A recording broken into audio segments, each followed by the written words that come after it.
Procedural Committee on Democracy, Human Rights and Humanitarian Questions to order.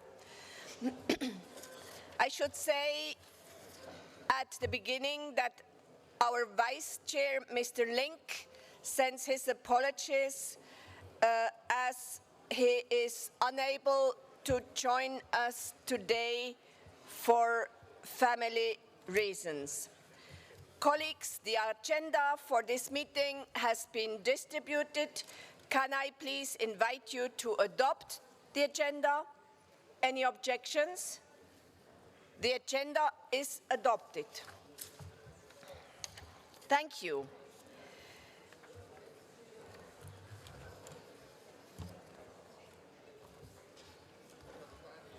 It's a pleasure for me to welcome you to this meeting. Before we begin, I would like to ask anyone speaking from a prepared text to hand that text to the Secretariat in advance. Helping the interpreters in this way will make our meeting more efficient. Thank you. May I remind colleagues that the election of our committee officers for the 29th annual session of the Assembly will take place during the committee's final session, which is likely to take place on Sunday morning. Nominations for candidates for election should be handed in to the table office no later than the start of that meeting tomorrow, 11:30.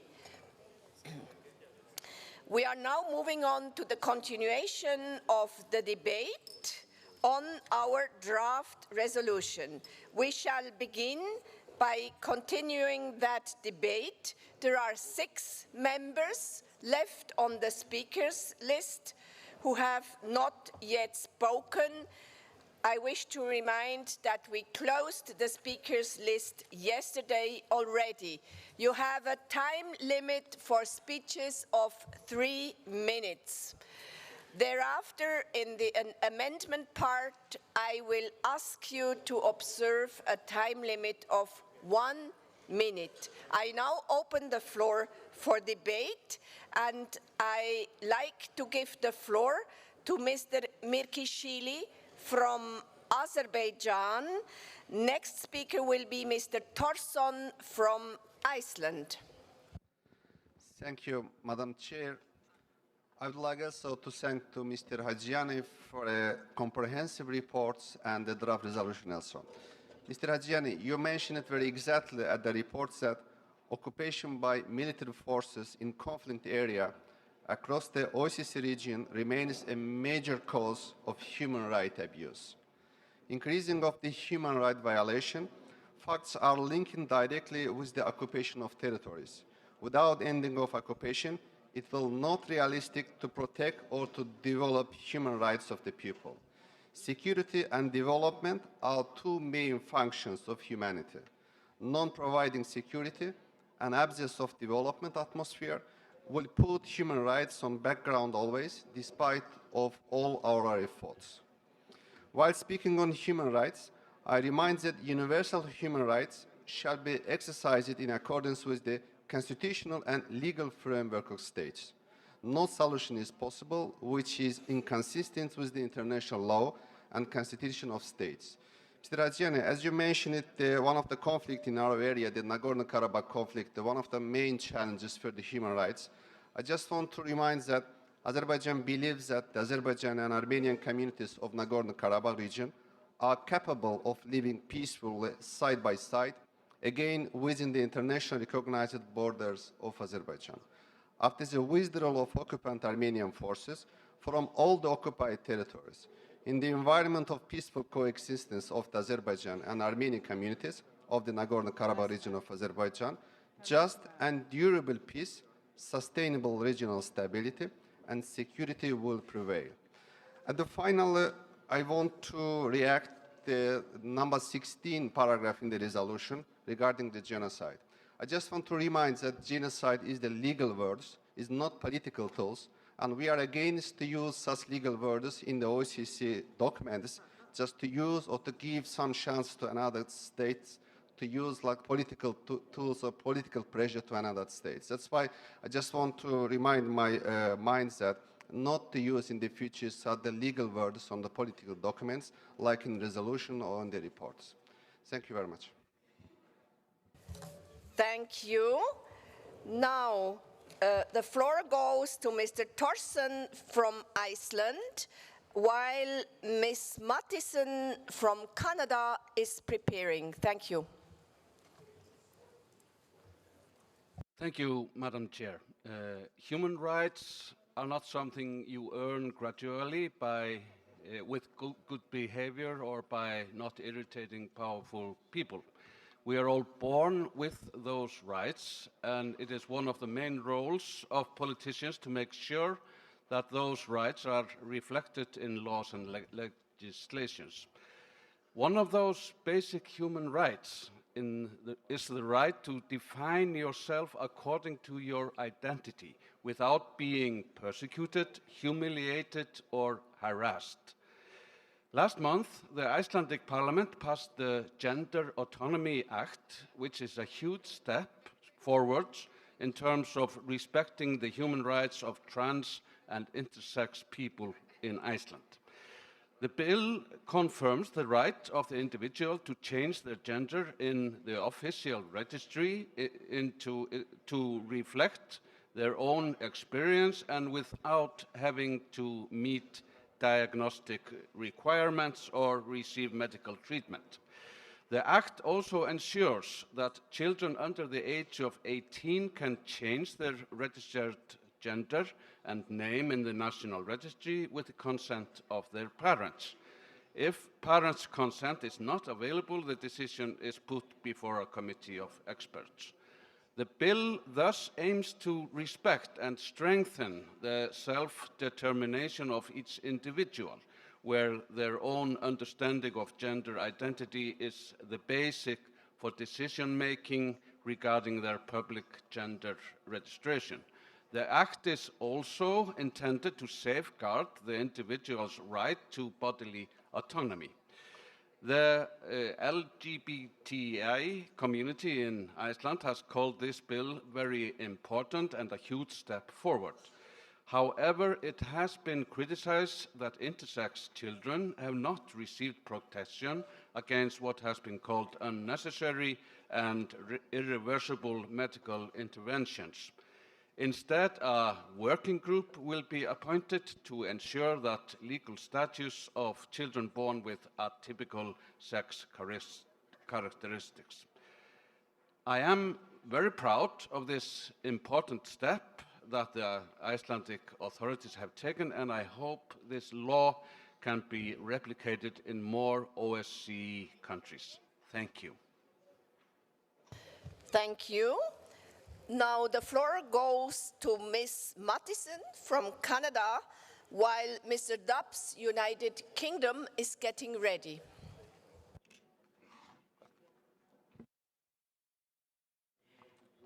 Canada, please. Yes, thank you, Madam Chair, and thanks to Mr.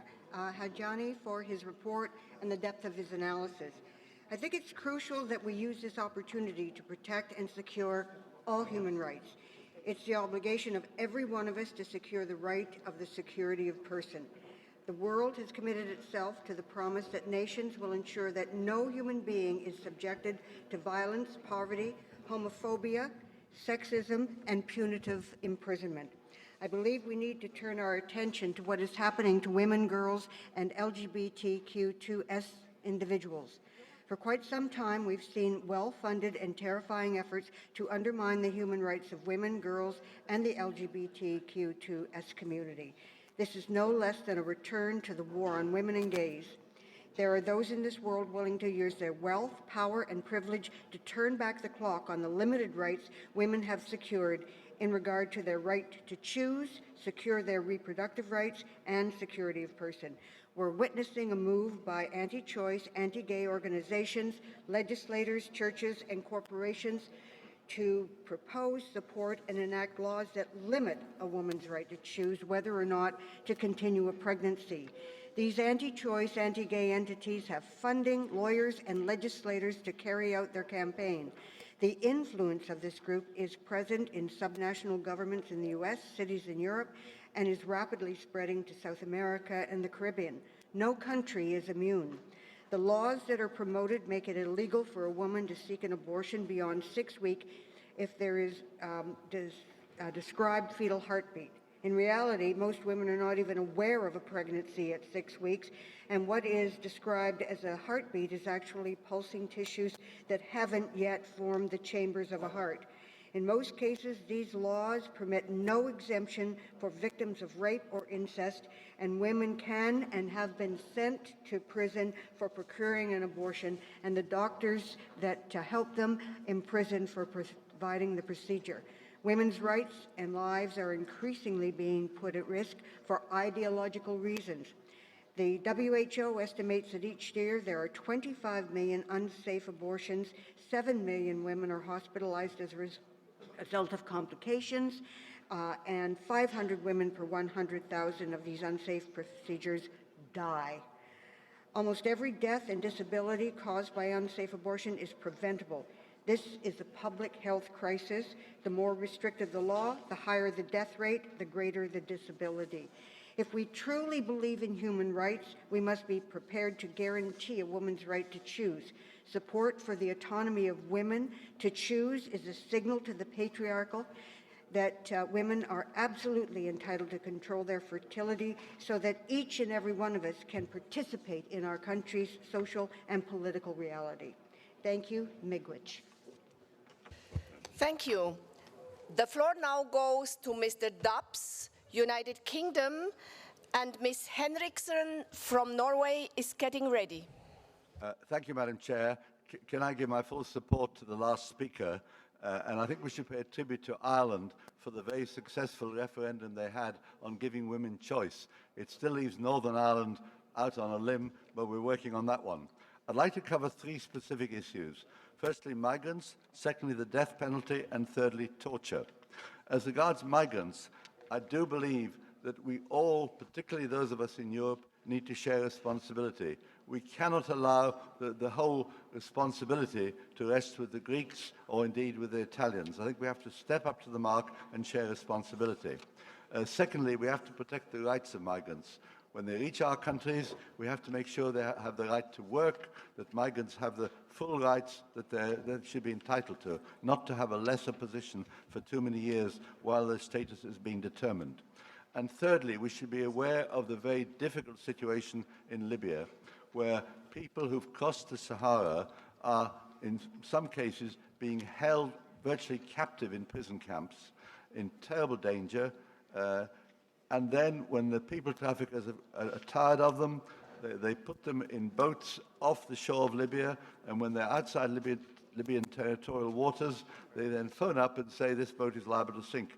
It is very, very dangerous, and we've seen too many people drowning in the Mediterranean. We've got to do something about that. We can't just step aside and say, oh, it's nothing to do with us. It is to do with us. It is our responsibility. Next, as regards the death penalty, I welcome the fact that slowly, state by state, the United States is moving against the death penalty, but there's still a long way to go. And that simply leaves the United States and Belarus as two countries that practice death penalty within the OSCE area. Well, I was asked about a year ago to go to China to talk about the death penalty there. And I have to say, in a light-hearted mood, I said to them, why don't they abolish the death penalty in China? They'd beat the United States to it, but it didn't seem to have any effect on them.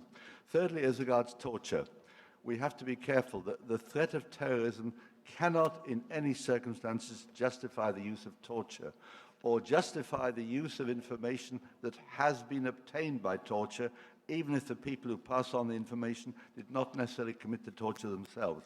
If we use information obtained by torture, we're conniving at torture and we're undermining the whole principle of human rights. That is surely unacceptable to us. Torture is the most abominable thing to do to a fellow human being. We must be resolute against it. Thank you. Thank you. The floor now goes to Ms. Henriksen from Norway et se prépare Madame Mauborgne de France. Thank you, Madam Chair, and thank you, Mr. Hadjiani, for a thorough and good report. And dear colleagues, the report addresses many important issues, amongst them, once again, suppression of women, youth, children, and discrimination against minorities. And it is frightening to see the growing political trends, which also this report reflects, towards less equality policy in many OSCE countries. We can observe that hatred, suppression, and discrimination of Jews and Roma are closely linked to the same against other minorities, like LGBTI people and women. It is equality that is at stake, one of the most fundamental human rights. Peace, security, economic development, and prosperity are linked to equality for all people. I noted that Mrs. Doris Barnett, in her speech in the plenary session, addressed the need for organizational changes within the OSCE to strengthen the inclusion of youth in our organization, and I fully support her initiative. They are the future. Furthermore, we have to ensure full gender balance in our own organization. Diversity is an advantage and necessary if we want to achieve our goals and visions. And for our practical political work in all our efforts, also internal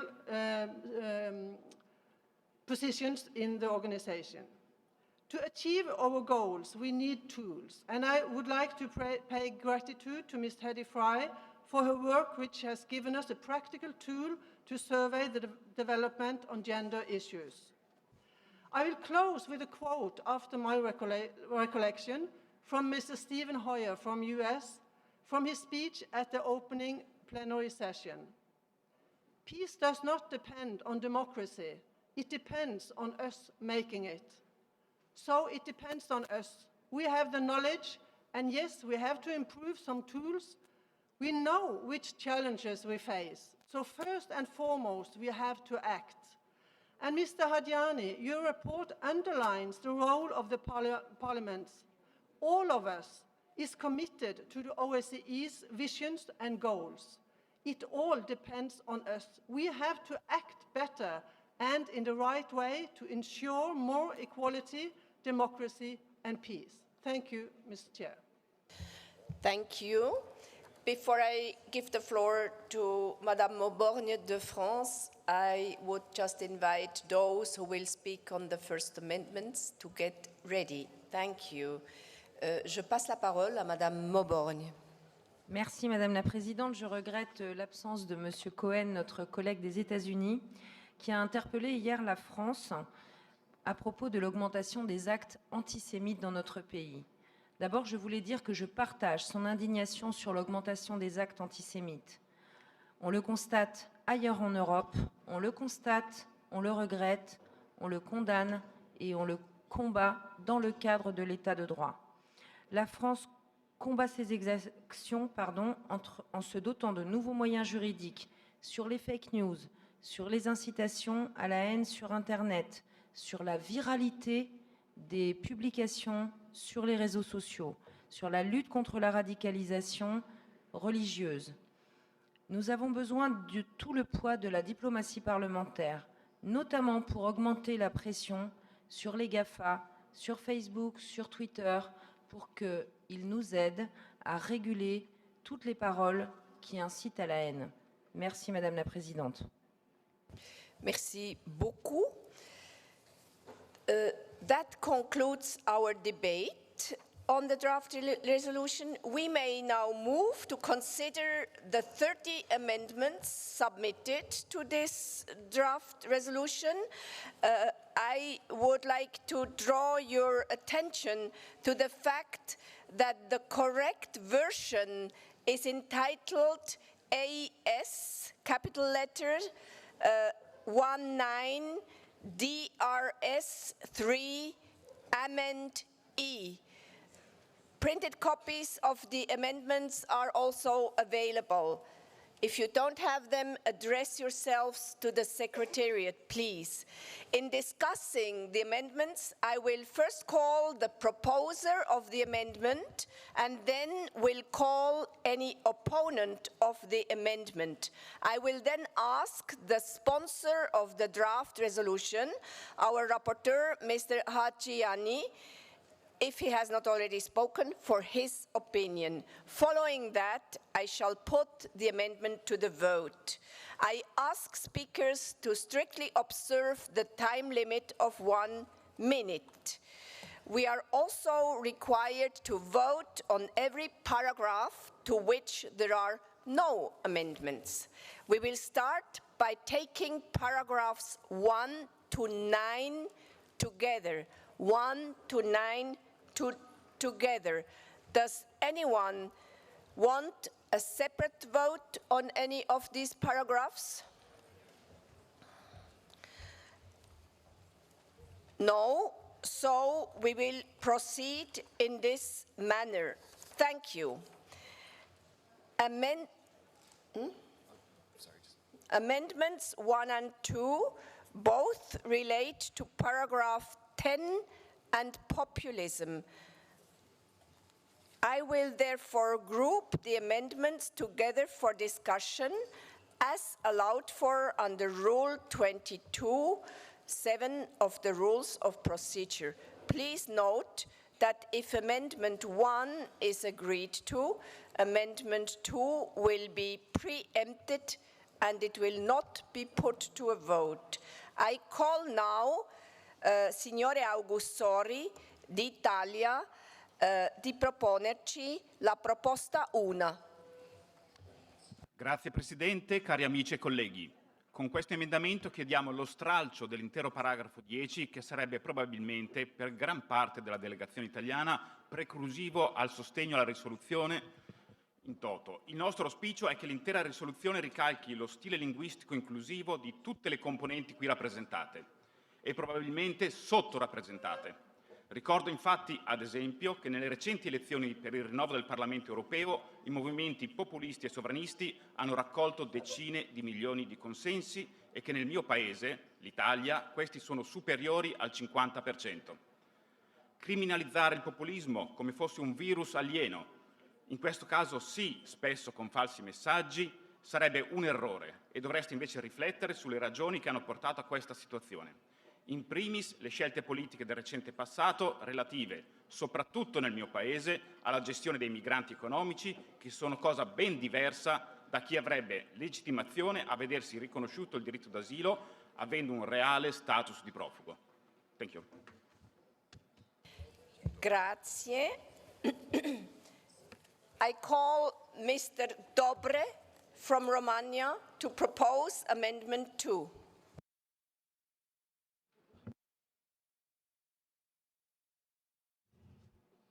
Thank you, Mrs. Chairman.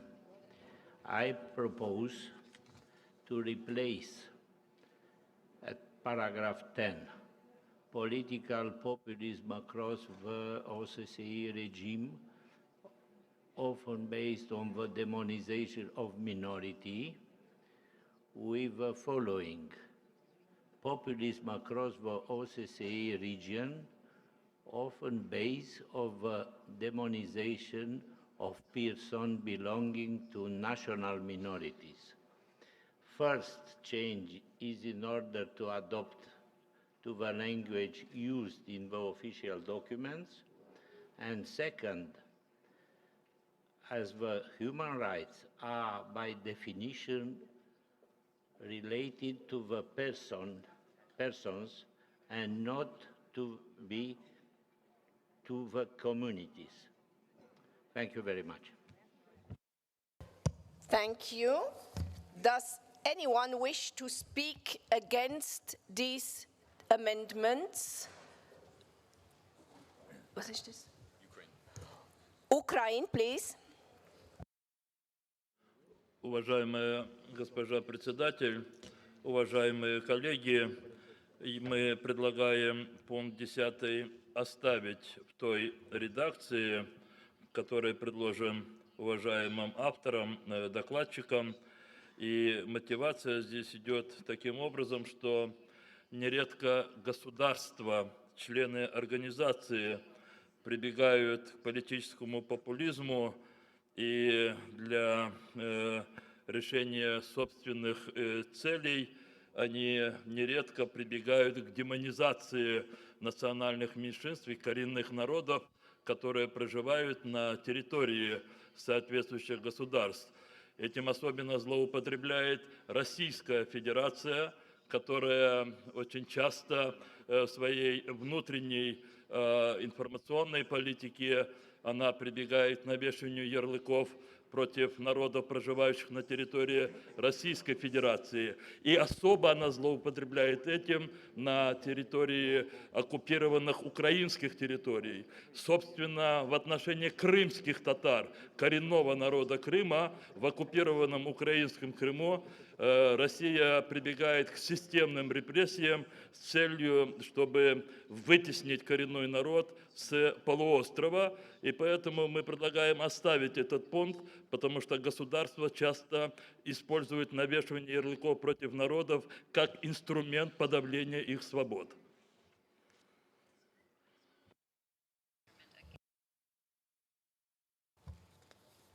Thank you. What is our rapporteur's opinion on these amendments? Actually, thank you, Madam Chair. Actually, the issue of populism is the basic of my report and the resolution. So the growing populist trends across the OSCE region are very worrisome, and they are often with strong hate and divisive rhetoric targeting minorities groups, particularly migrants. And such negative behaviors, which trigger social unrest and violence, pose a significant threat to social cohesion, stability, and security. Therefore, I do not agree with this amendment. And for the second amendment from our chair, I accept the second amendment. So reject the first and accept the second. Thank you. I shall now put Amendment 1 to the vote. Will all those in favor of Amendment 1 please raise their voting cards clearly high up, please? 4.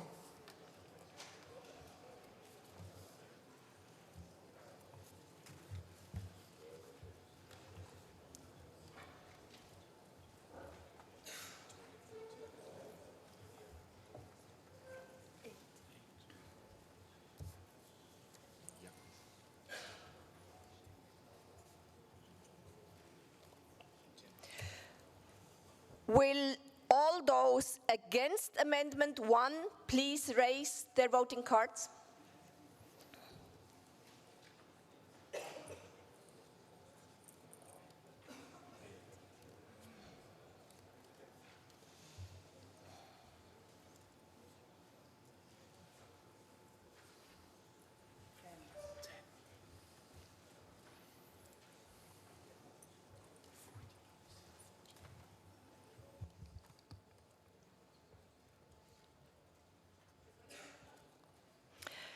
Abstentions, please.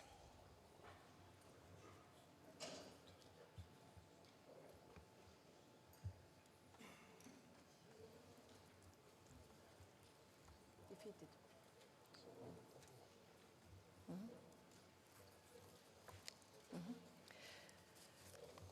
Amendment 1 is defeated.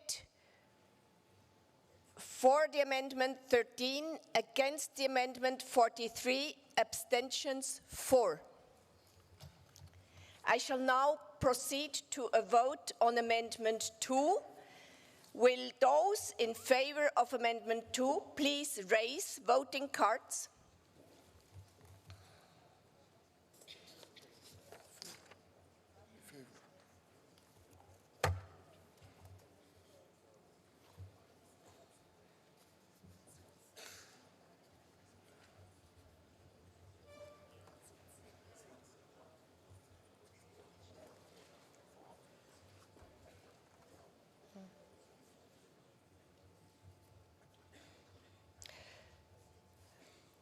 Will all those against please raise their voting cards?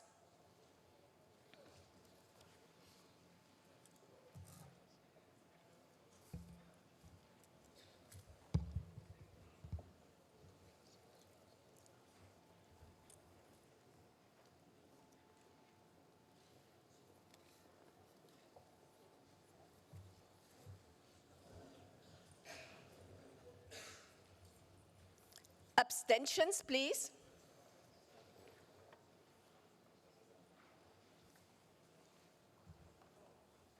Adopted.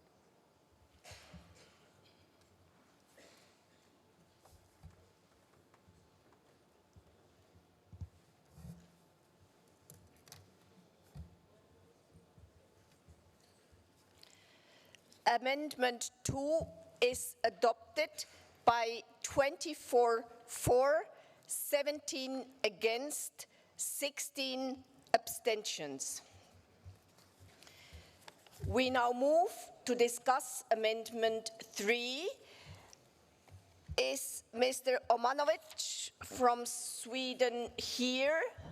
Or who else from Sweden takes this amendment, please? Sweden.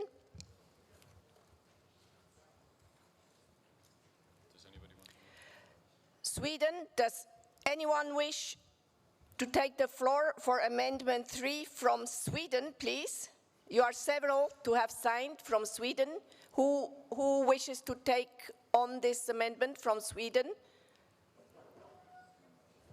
What do we do? Please, you have the floor.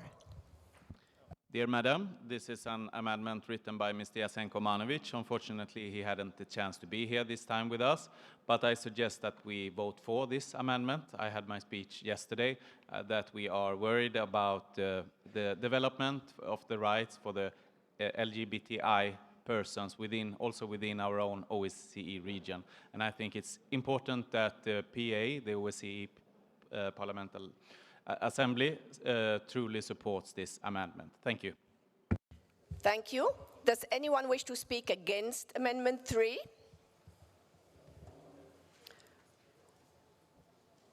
No. What is Mr. Hadjiani's opinion on the amendment? I accept the amendment. We now put Amendment 3 to the vote. All those in favor of Amendment 3, please raise your voting cards.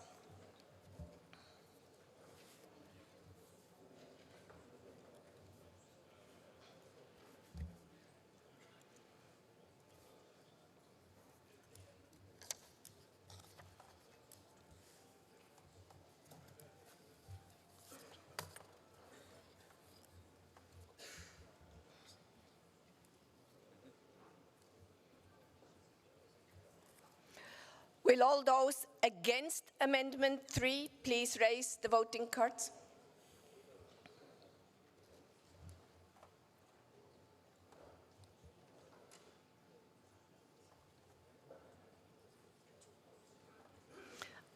Abstentions?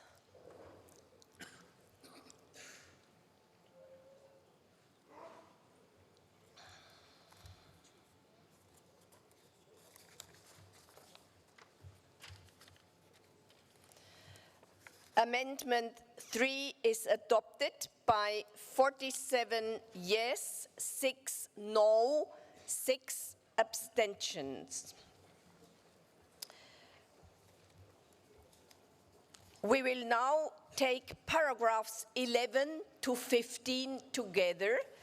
Does anyone wish a separate vote on any of those paragraphs? No? So we can move in this way.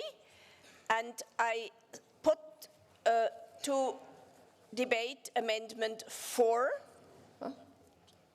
And I call Mr. Aydin from Turkey to propose Amendment 4.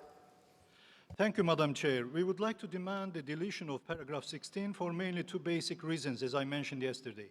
Firstly, this kind of irrelevant issue cannot contribute to the cooperation spirit of the organization. Secondly, This is totally a historical issue which can be discussed by experts and historians, as already notified in Astana General Assembly item 68. Instead, in order not to destroy the general reading of the report, if the rapporteur agrees, we would like to propose an oral amendment which reads, recalling paragraph 68 of the Astana Declaration in 2008, OSCPA General Assembly calls on OSCP member states to take into consideration this article, particularly regarding the establishment of joint history commissions between participating states for controversial issues among the member states, and recognizes that the parliaments should not assume the role of judiciary in the absence of ruling competent international court. Thank you. Thank you. So we heard Turkey is proposing here an oral amendment instead of the written amendment for deleting paragraph 16. According to our procedure, dear colleagues, if an oral amendment is proposed, in accordance with paragraph 10 of Rule 22 of our Rules of Procedure, first I will ask you whether there is any objection to the oral amendment being considered. If there is any one objection, the oral amendment cannot be considered and it then falls. If there is no objection, we will proceed to consider the amendment in the same way as other amendments. That is, we will hear from the proposer of the oral amendment one speaker against and then the opinion of the rapporteur. I see there is opposition, first from Armenia and other delegation. Yes, so Armenia first and then... Point of order, madam. Was it just North Macedonia? Malta. Malta. The rapporteur wishes to speak first. Just, I find that it is helpful to accept the need from the delegation of Turkey to have the oral amendment. There is a better possibility to hear all of you, also the other position. I mean, will be much more democratic. Yeah. Excuse me, Mr. Rapporteur, but there is objection to the oral amendment, so this is a point of order that we are discussing, and I wish now to give the floor to Armenia. Dear colleagues, Armenian delegation objects for oral amendment. The amendment is objected. In other words, the oral amendment posed by Turkey falls. Does anyone want to speak to Amendment 4?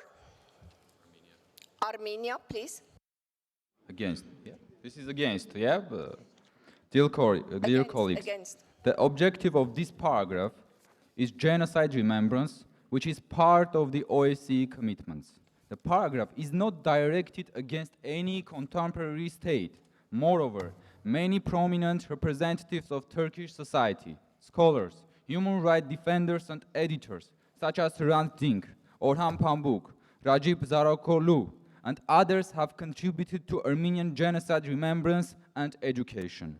There cannot be sustainable development without protection of human rights and remembrance of the lessons of the past.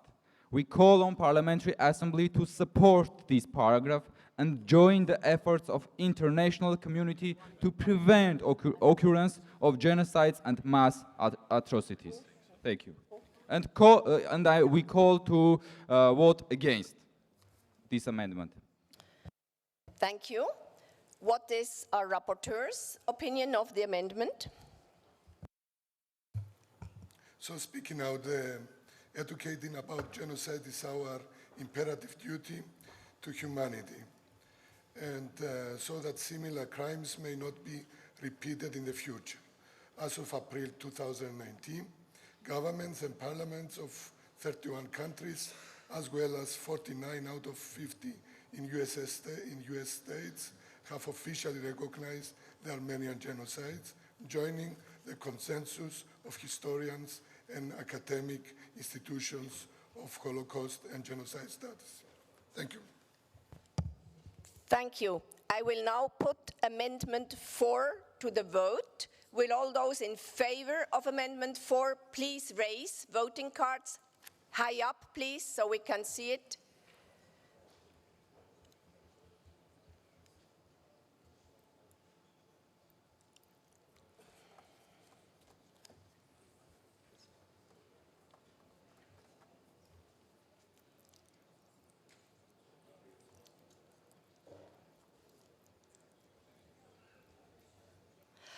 All those against Amendment 4, please raise voting cards.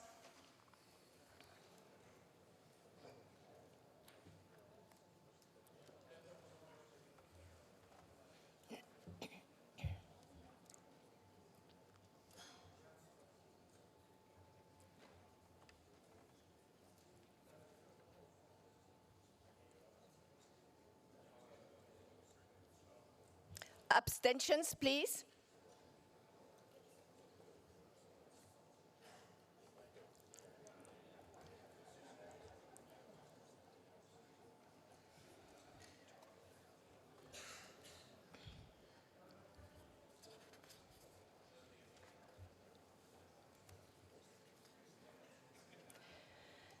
The Amendment 4 is defeated by 39 against, 11 for, by 12 abstentions. I call now Amendment 5. Instead of Mr. Cohen, Mr. Harris from the United States is motivating this amendment. You have the floor. Thank you very much, Madam Chair. I'm introducing Amendment 5 for Mr. Cohen, who spoke about the issue of Roma yesterday. And this fits well between paragraph 16 and on the Armenian genocide and a subsequent paragraph regarding anti-Roma racism in the OSCE region. So it would be appropriate to add this new genocide remembrance paragraph, remembering that this upcoming August 2nd and 3rd marks the 75th anniversary of the destruction of the so-called Gypsy family camp at Auschwitz. At a time when rhetoric against Roma often echoes the past persecution of Roma, it's especially important that we remember this genocide and learn from its consequences, and I would move the amendment. Thank you. Does anyone wish to speak against Amendment 5?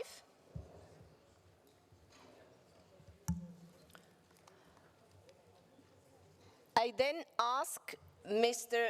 Hadjiani to utter his opinion. I agree fully with this amendment, which I also co-signed. We stay on the same line against the genocide and depend who is and when it was happened. Thank you. I shall then put Amendment 5 to the vote. Will all those in favor of Amendment 5 please raise their voting cards?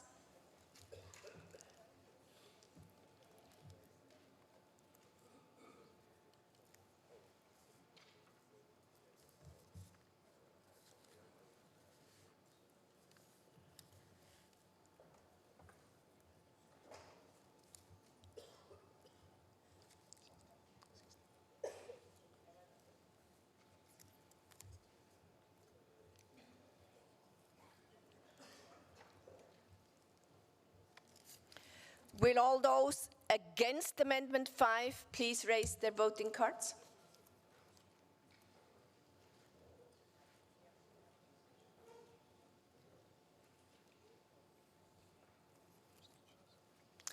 Abstentions?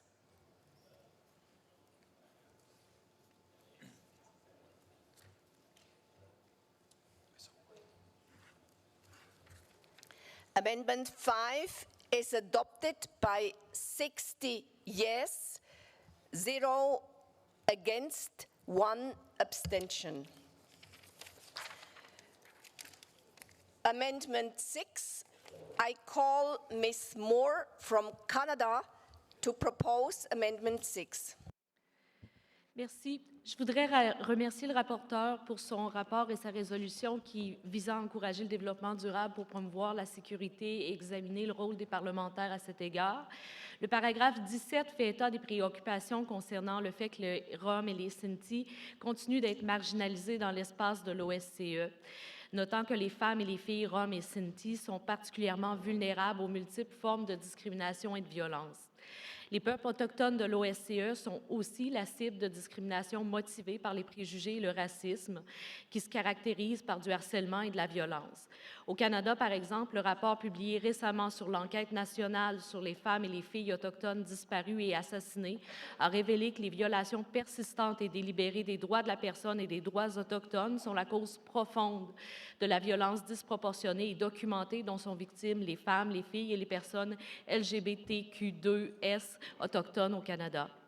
La Déclaration des Nations unies sur les droits des peuples autochtones rappelle que les peuples autochtones ont le droit à la jouissance complète, collective et ou individuelle de la totalité des droits de la personne et des libertés fondamentales reconnues par la Charte de l'ONU, soit la Déclaration universelle des droits de l'homme et du droit international.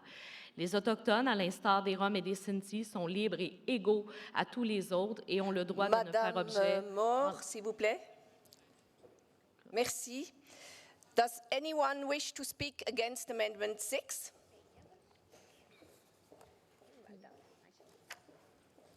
No? What is the rapporteur's opinion on Amendment 6? I accept this amendment from Chair. We then put Amendment 6 to the vote.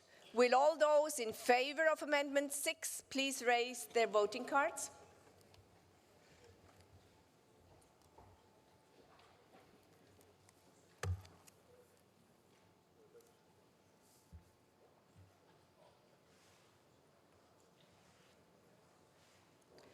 You have to help me on this one.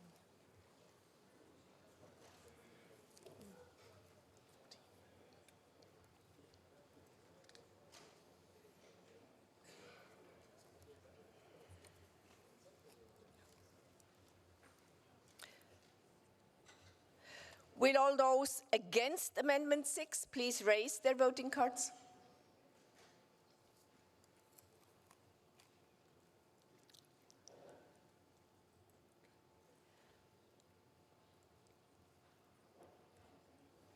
Abstentions?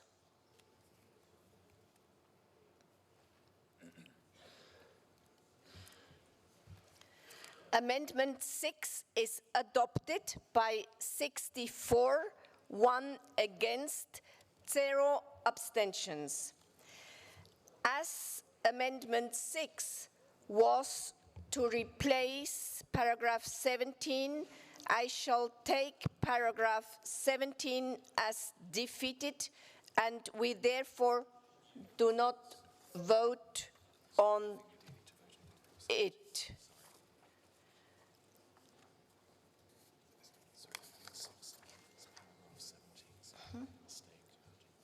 We will now vote on paragraph 18. Anyone against?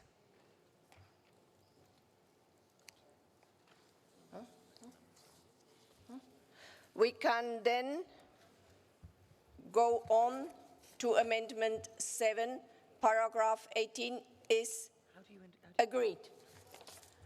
Amendment Ireland, point of order.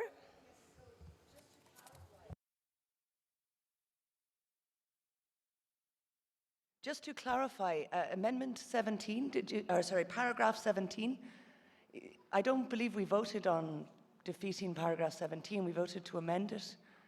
I'm sorry, before we move to the next. Apologies.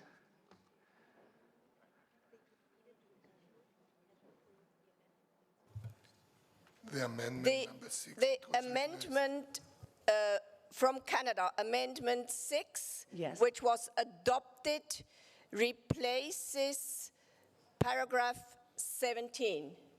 Okay. Does that clarify? Okay, Yes, we're fine. Thank you. We then move to Amendment 7. I call Ms. Fry from Canada to propose Amendment 7. Thank you, Madam Chair. It's pretty simple. I am proposing that after the words violations in Chechnya, we add specific language that says, including in particular against lesbian, gay, bisexual, transgender, and intersex LGBTI individuals.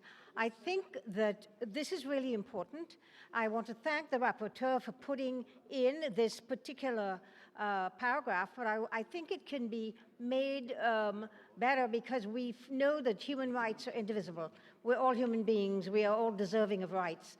And what we do know is that there had been media reports and there had been civil society reports that said that in Chechnya there was particular targeting of LGBTQ individuals, and that we need to speak against that. Because of that information, Canada and 15 other OSCEP states asked to invoke a rapporteur to visit the area. This was denied. And so one of the things that we found out then is that, especially in the case of somebody like Maxim Lyapunov, who was a Russian man who was tortured and beaten, and we know that extrajudicial arrests, etc., have been going on, specifically targeting this group. So I hope that you will accept this amendment. Thank you. Does anyone wish to speak against Amendment 7? What is the rapporteur's opinion? I accept the amendment. I shall then put Amendment 7 to the vote. Will all those in favor of Amendment 7 please raise their voting cards?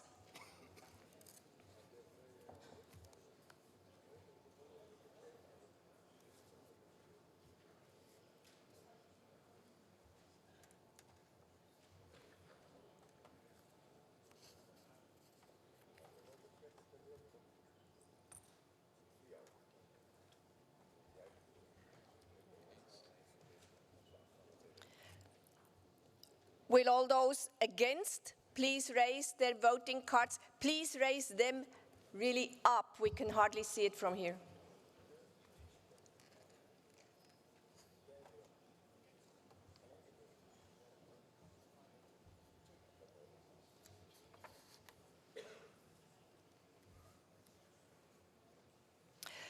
Any abstentions? The back there. Amendment 7 is adopted by 54, 5 against, 1 abstention.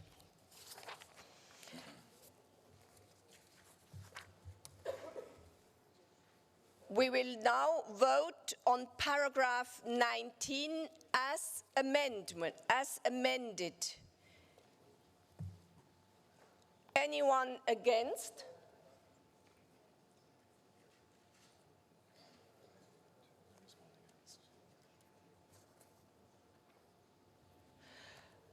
Those in favor of paragraph 19 as amended? Those in favor of paragraph 19 as amended?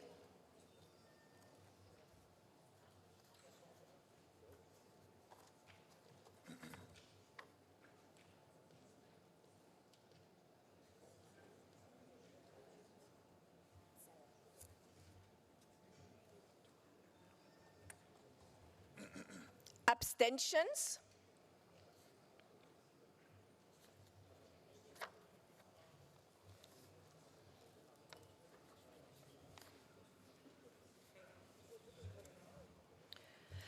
Paragraph 19 as amended is adopted by 38 yes, 1 no, 0 abstention. No, excuse me, 1 against, 1 abstention. We will now take paragraphs 20 and 21 together. Does anyone want a separate vote on those two paragraphs? So we will take paragraphs 20 and 21 together. and I put them to the vote. Is anyone against? So adopted, adopted. Paragraphs 20 and 21 are adopted. Amendment 8, I call Mr. Wicker from the United States to propose Amendment 8. Thank you, Madam Chair and fellow members of the committee. In May of last year, Bill Browder was arrested in his hotel room as a guest in Spain. Bill Browder is a citizen of the United Kingdom and has been for some years the leading voice in exposing the murder of Sergei Magnitsky. He was arrested on a bogus diffusion issued improperly through Interpol, and this reflects an abuse of a legitimate law enforcement organization. We need to condemn this. We need to point out to the world that sometimes when a red notice is not allowed, there's a way around it by a diffusion, which can be done by an autocratic government. This happens to journalists. This happens to athletes. This can happen to citizens of your country, and I hope we'll make a statement that this needs to be condemned and needs to be rectified by a legitimate law enforcement agency. Thank you, Madam. Does anyone wish to speak against Amendment 8? Russian Federation, please. Благодарю вас, господин председатель. Вот господин Викер всегда, и он, наверное, у него такая внутренняя злоба на Россию, скорее всего. Вот. А то, что было сделано силовыми правоохранительными органами, это все в рамках закона. И вот поправки пишут, в частности, Россия. Таким же образом можно написать, в частности, в США. Там такое происходит, что, извините, Российская Федерация вообще не понимает эту поправку. Спасибо.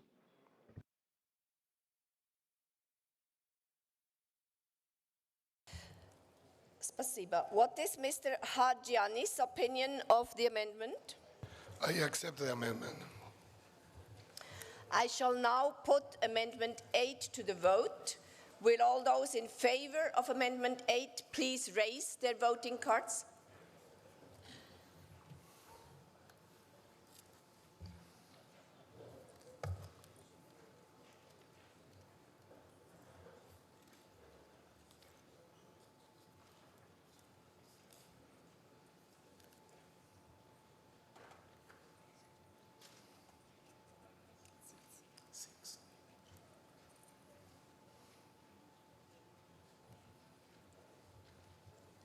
Will all those against Amendment 8 please raise their voting cards?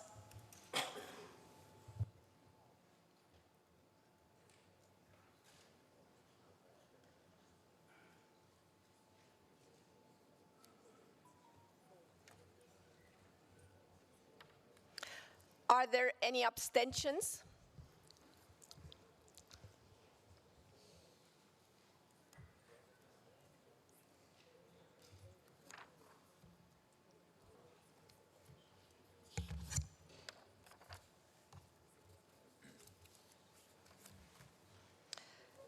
Amendment 8 is adopted by 52 for, 5 against, 6 abstentions.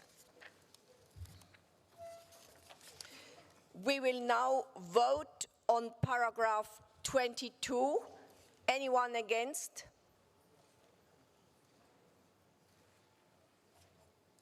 It is adopted. We can move on to Amendment 9. I call Ms. Moore from Canada to propose Amendment 9. Je félicite le rapporteur de s'inquiéter de la prévalence de la violence sexiste dans l'espace de l'OSCE. Outre que la violence sexiste est gravement sous-signalée, il faut noter que les taux extrêmement faibles de plaintes retenues et d'inculpations pour des crimes fondés sur le sexe, dont les agressions sexuelles. Au Canada, environ 5% des agressions sexuelles sont signalées à la police et environ 1 agression sur 10 signalée à la police se solde par une condamnation criminelle, selon une étude récente. Des rapports font ressortir des problèmes de même nature dans les autres pays de l'OSCE. La proposition d'amendement renforcera le libellé du paragraphe 17 sur la violence sexuelle. Les parlementaires de l'OSCE feront ainsi savoir qu'ils prennent la question de la violence au sérieux et qu'ils sont déterminés à mettre fin à la culture du silence et l'impunité des coupables, qui font de la violence sexiste l'une des violations des droits de la personne toujours les plus fréquentes dans l'espace de l'OSCE. Merci de votre appui. Merci. Does anyone wish to speak against Amendment 9? What is our rapporteur's opinion? I am in favor, Madam Chair. I shall now put Amendment 9 to the vote. Will all those in favor of Amendment 9 please raise their voting cards?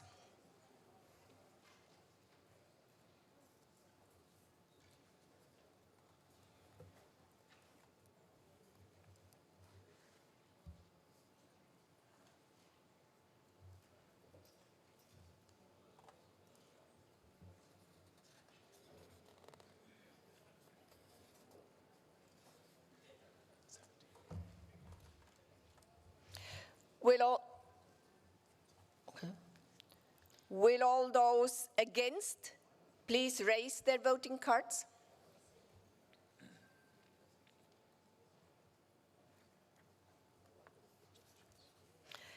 Any abstentions?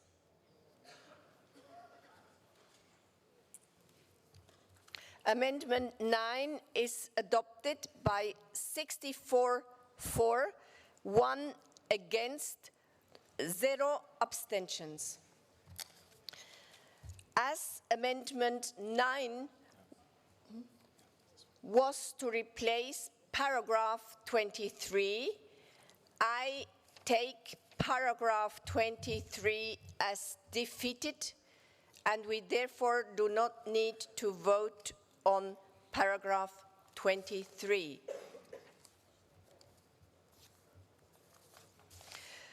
Amendment 10, I call Ms. Fry from Canada to propose Amendment 10.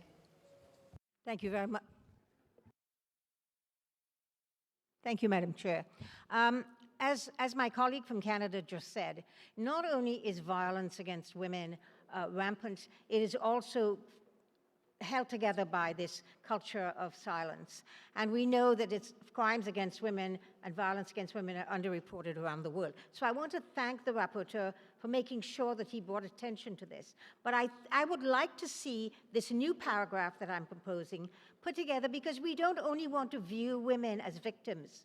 We have seen how young women today have led and shown leadership in moving forward to be meaningful agents of change. And so we want to make sure that we strengthen the idea that young women and women have a role to play in changing things, in moving forward, giving a broad range of perspectives and the ability to take matters into their own hands and therefore become empowered. So I think that shows the committee's commitment to that kind of activity. Thank you.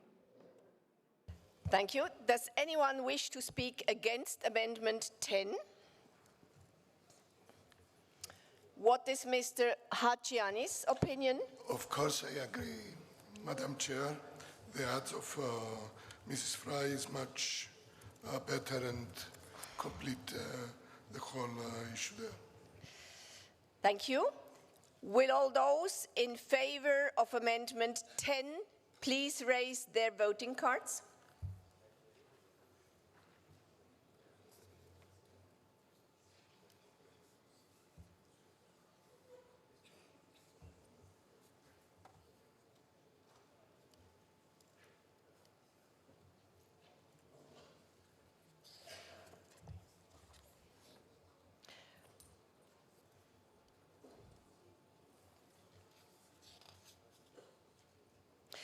Will all those against Amendment 10 please raise voting cards?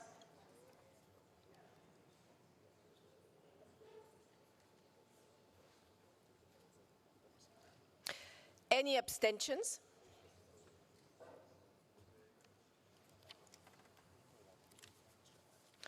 Amendment 10 is adopted by 55 for, 0 against, 0 abstentions.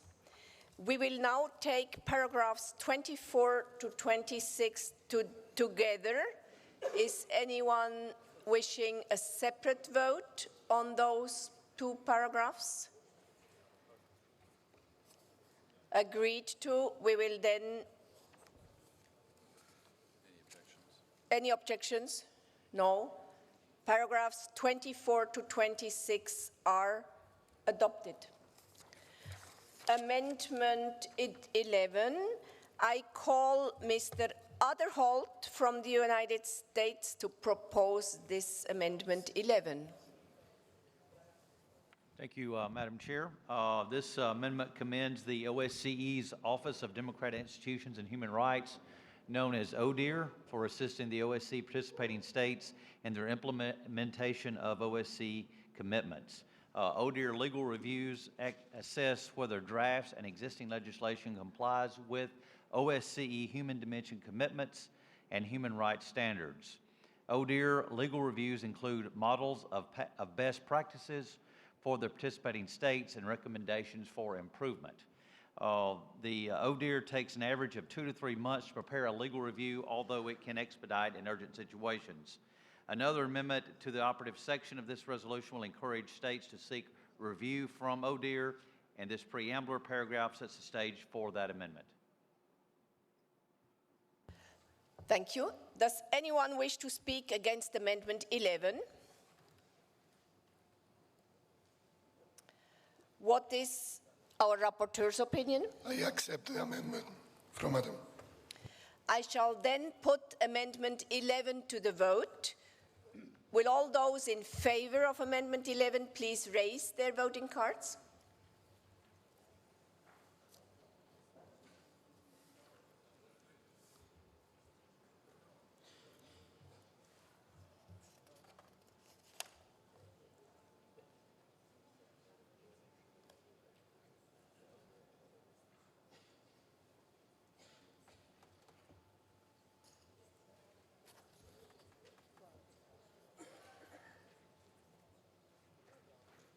Will all those against Amendment 11 please raise their voting cards?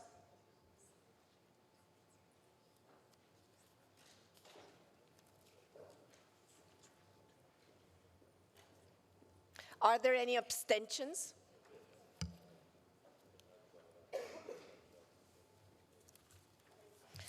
Amendment 11 is adopted by 62 for, 2 against, 0 abstentions. We will now take paragraphs 27 to 29 together. Does anyone want a separate vote on paragraphs 27 to 29? This is not the case, so we will take paragraphs 27 to 29 together. Anyone against? Anyone against those paragraphs? Therefore, they are adopted. Amendment 12, I call Mr. Smith from the United States to propose Amendment 12. Thank you very much, Madam Chair. This amendment operationalizes the Adderholt Amendment just adopted. As you all know, ODIHR has a mandate to assist OSCE participating states implement OSCE commitments. Their legal review assess whether or not draft or existing legislation complies with OSCE human rights dimension commitments and human rights standards. The legal reviews include models of best practices from other participating states and recommendations for improvement. However, ODIHR can only conduct a legal review upon request. Representatives of OSCE states who can request a legal review include governmental, ministers, deputy ministers, heads of departments, parliamentary speakers, deputy speakers, head of committees, judicial self-governing bodies and courts, national human rights institutions, ombudsman institutions, and field operations. I urge support of the amendment. Does anyone wish to speak against Amendment 12? No. What is Mr. Hachiani's I opinion? accept the amendment. Thank you. I shall now put Amendment 12 to the vote. Will all those in favor of Amendment 12 please raise their voting cards?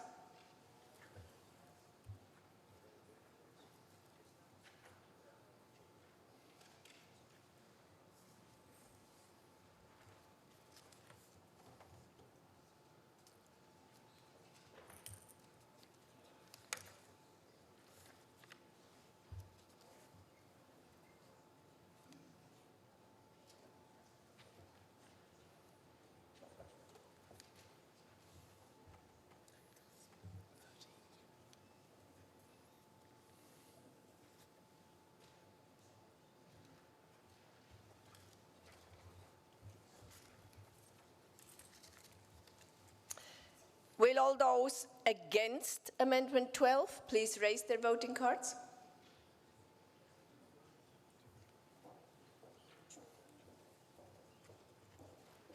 Abstentions?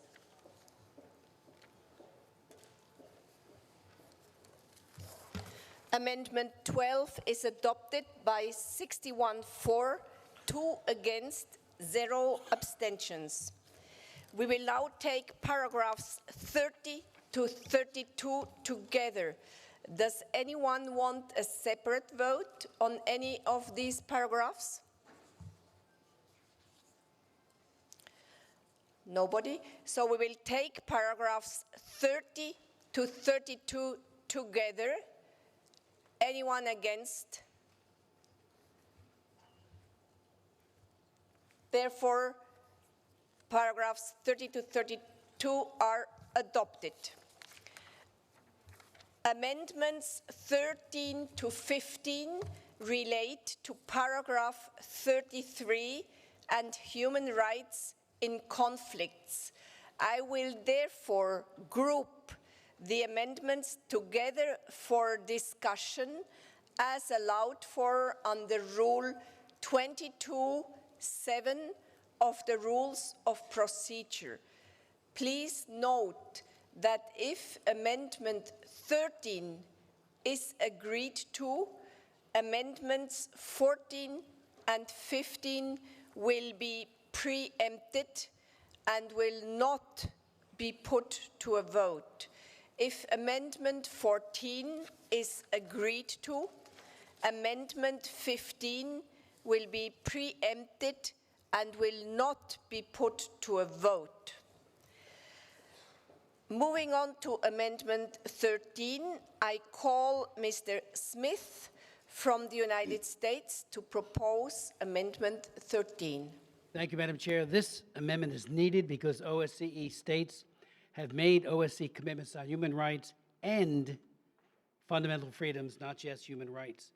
In addition, international humanitarian law, such as the Geneva Conventions, governs occupations and armed conflicts. Under international humanitarian law, an occupying power and its armed groups that are under its control are prohibited from acquiring sovereignty over the territory, displacing civilians unless there is a military imperative, or it is to protect those civilians, violating laws enforced in the occupied territory, transferring population from and within the occupied territory, transferring civilian populations of the occupying power, collective punishment, taking hostages, confiscating private property, and violating religious freedom, among other prohibitions. They are also obligated to respect cultural property, ensuring sufficient hygiene, public health, food, and medical care, again, among other obligations. I urge support for the amendment. I call Ms. Fry from Canada to propose Amendment 14. Madam Chair, Amendment 14 is actually trying to insert 5 words after humanitarian challenges. And the words are, and conduct gender needs assessments of people in conflict areas. We know that it's very well documented that actually women are specifically vulnerable in conflict zones in terms of safe places to live in terms of rape as a strategy of war. And so I think it's really important that when we are looking at the challenges in this area, that we conduct gender needs assessment to find out, do these people, as we're finding solutions, do we have solutions that will address the vulnerability of women in these areas? Thank you. I call Ms. Muradova from Azerbaijan to propose Amendment 15. Спасибо, уважаемый председатель. Несомненно, обеспечение защиты прав человека в зонах конфликтов является одной из важных задач в свете набора обязательств ОБСЕ по беженцам и внутренне перемещенным лицам. Я благодарна докладчику за включение вопроса прав человека и гуманитарной проблемы этой уязвимой группы в проект резолюции. Но параграф 33, я думаю, должен четче отображать всеобъемлющий подход к правам человека и гуманитарным проблемам всех лиц, пострадавших от конфликта и оккупации территорий. Мы не должны забывать, что никакое право не может быть осуществлено за счет нарушения прав других.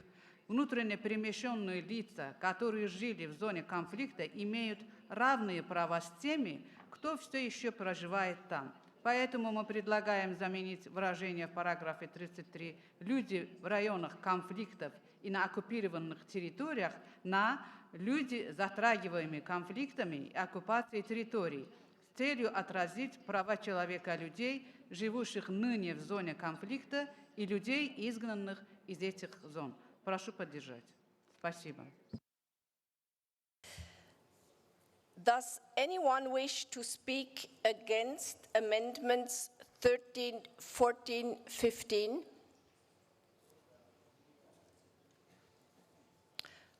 What is our rapporteur's opinion, please?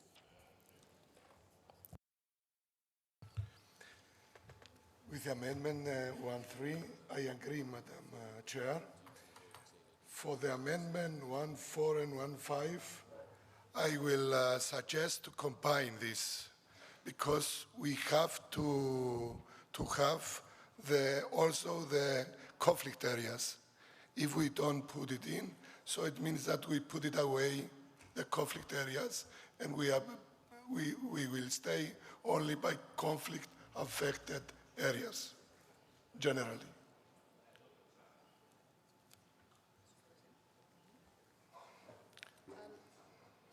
Mr. Rapporteur, maybe you will need to be a bit more clear on this, but in the meantime, I will pass the floor to our committee officer for some clarification on the procedure. I need to talk to the rapporteur. Okay, so that he doesn't wish to take the floor. I will explain the following. With regard to so that the matter for you should be clear before we start the voting procedure. If Amendment 13 is adopted, as Amendment 13 was to replace paragraph 33, Amendments 14 and 15 will be preempted. Please, Mr. Rapporteur. Amendment 30, I will support it. Okay, as it is.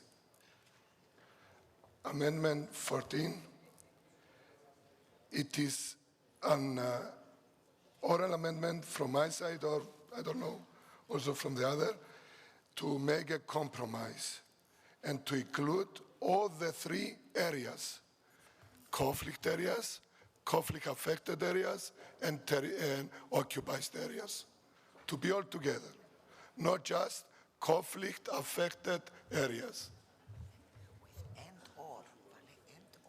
Thank you for this clarification and oral amendment, Mr. Rapporteur. So we first vote on Amendment 13. All those in favor of Amendment 13, please raise their voting cards.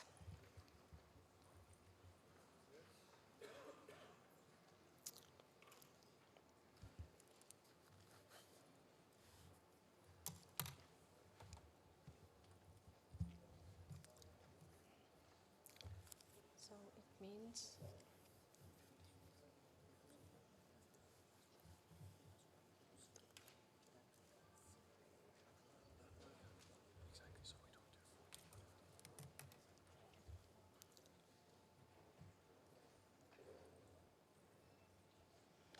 Will all those against Amendment 13 please raise voting cards?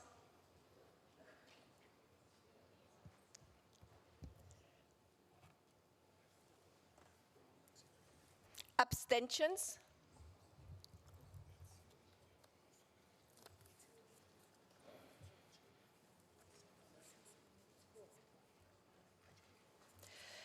Amendment 13 is adopted by 56 for, 0 against, 4 abstentions. Therefore, amendments 14 and 15 are preempted and we do not have to discuss oral amendment. Do we? Yeah.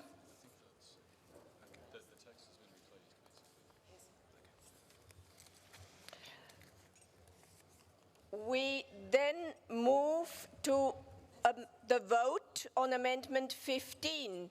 Will all those in favor? No.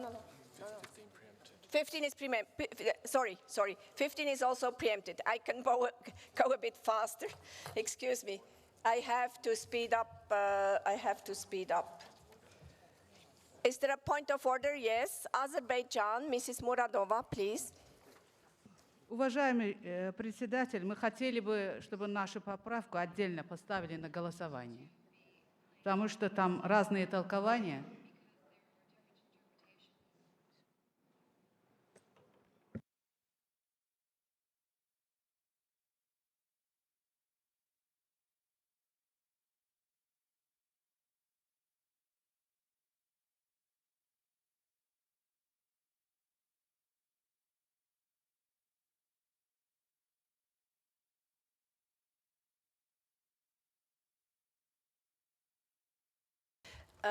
Mrs. Mordavo, you are wishing a separate vote on Amendment 15 as a point of order. I take it as a point of order. Is anyone objecting to this point of order to have a separate vote on Amendment 15? No. So let's... Madam Chair, Roger Wicker from United States. Mr. Wicker, please. I do think it was made abundantly clear on 3 occasions by the chair that the adoption of Amendment 13 would preempt Amendment 14 and 15. I would also point out to the chair, and I don't want to get into the rapporteur's mind, but I think he noticed that the amendment by Mr. Smith, which has been adopted, addresses conflicts as has been requested. It also addresses conflict areas and occupied territories as seemed to be the consensus of the committee. So I would suggest that the chair be sustained, and I would hope that the chair would stay with her initial ruling there. Luxembourg, for a point of order, please. Oh, I'm sorry. The sign, your sign is behind the camera. I thought Luxembourg was bigger than you are. Excuse this, I apologize. Please, Netherlands. Thank you very much. I don't think it's a question of being bigger or smaller, but we're neighbors of each other, and we're very happy to sit next to each other.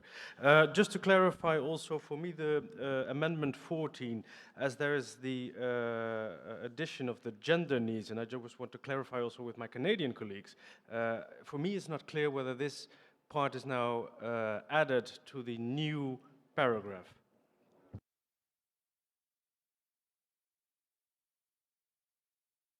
I can repeat what I said at the beginning when we entered into the discussion of amendments 13 to 15. It is according to the procedure that I made it clear that in case of adoption of Amendment 13. Both Amendments 14 and 15 would be preempted. So, Can I suggest an alternative? Madam Chair, please. point of order, please, Canada. Canada, please. Madam Chair, I agree with the new chapter 33, but paragraph 33. But I think it leaves out the important piece. It doesn't address the issue of gender needs. And I think that it could be rolled into paragraph 33, the new paragraph 33 that we have accepted. If you just ignore 14, you have totally ignored the issue of gender, which is not included in the new paragraph 33.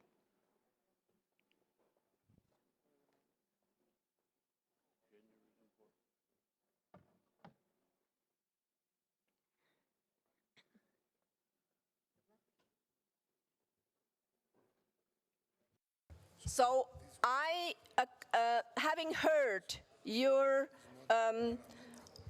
points of order, I suggest that we accept your oral points of order and that we accept the wordings in Amendment 14 and 15 to be a part of paragraph 33. Mr. Rapporteur, please. Madam Chair, I will come again to Amendment 1.4 because I had an old version of the table. So for Amendment 1.4, I agree and I support fully without any change of terms, okay? And I suggest to go for voting only for the Amendment 1.4. Rapporteur is suggesting to have a specific vote on Amendment 14. Yeah. Anybody opposed?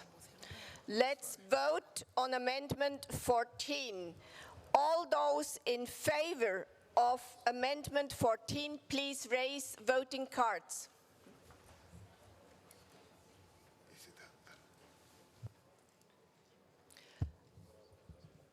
And what do we do on 50?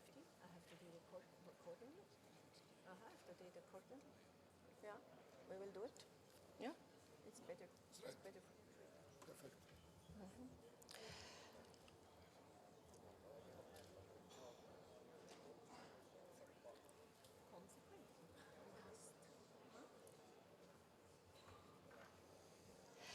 All those against Amendment 14, please raise your voting cards.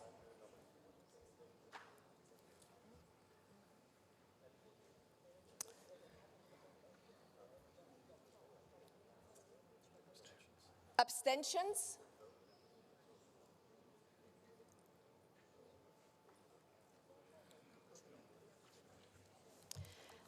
Amendment 14 is adopted by 43 for, 2 against, 4 abstentions.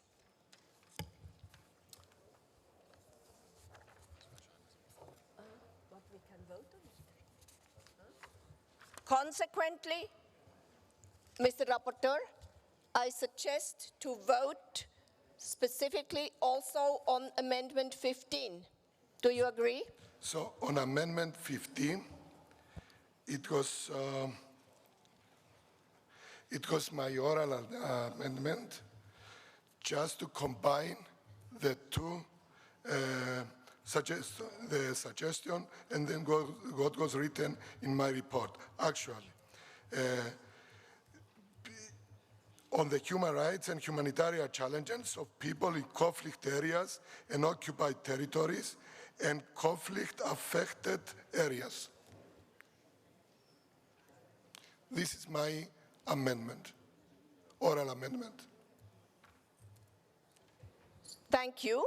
So Madam you Chair. all heard the oral proposal of the rapporteur.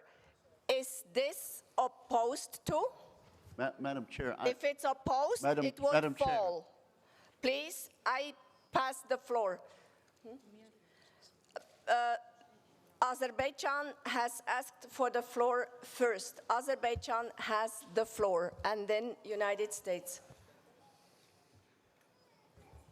Спасибо, уважаемый председатель. Я тоже согласна со своей коллегой Фрай и поддерживаю поправку 33.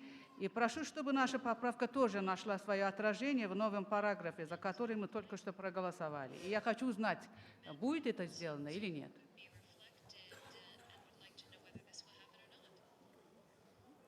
Thank you. I now pass the floor to Mr. Vicker, United States, please. Thank you, Madam Chair. I would simply point out, as a matter of accommodating the rapporteur, that the precise language which he advocated just a moment ago is already contained in Amendment 13, which has been adopted. I do believe, word for word, sir, those words are in there and stand to be corrected if I'm mistaken.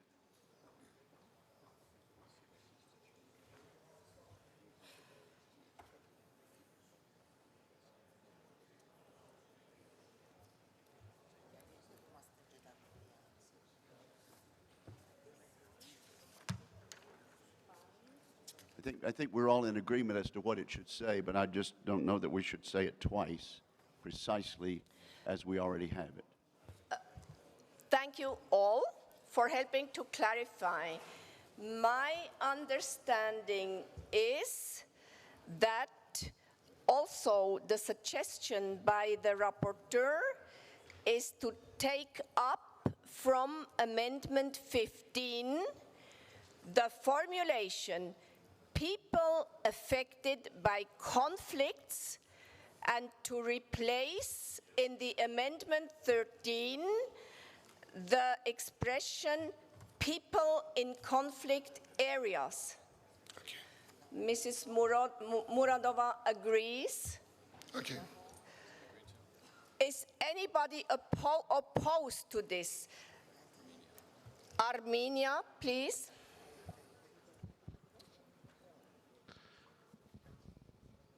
Distinguished Chairwoman, dear colleagues, I am not opposing to this formulation, but the situation, I believe I am not the only person in this hall that has issues with clarification of the text, and it is my belief that author of the resolution only a few minutes ago had completely different wording rather than what was proposed recently by the chairwoman.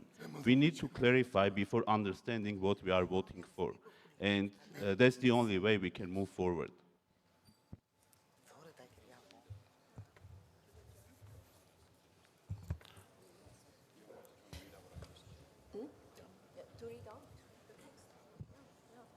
Madam Chair, point of order. Thank you all. I will pass the floor to Andreas Baker for some clarification, and then we will start proceeding to the vote. I would like to settle this before this morning still.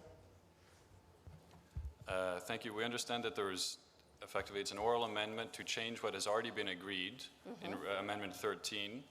The language there is focus attention on the human rights, fundamental freedoms, and humanitarian challenges. It has already been agreed to put in and conduct gender needs assessments at that point, at which point the next oral amendment would be of people affected by conflicts and occupation of territories. So it would be a slight oral amendment to the previously agreed Amendment 13. Instead of people in conflict areas and occupied territories, it would be of people affected by conflicts and occupation of territories.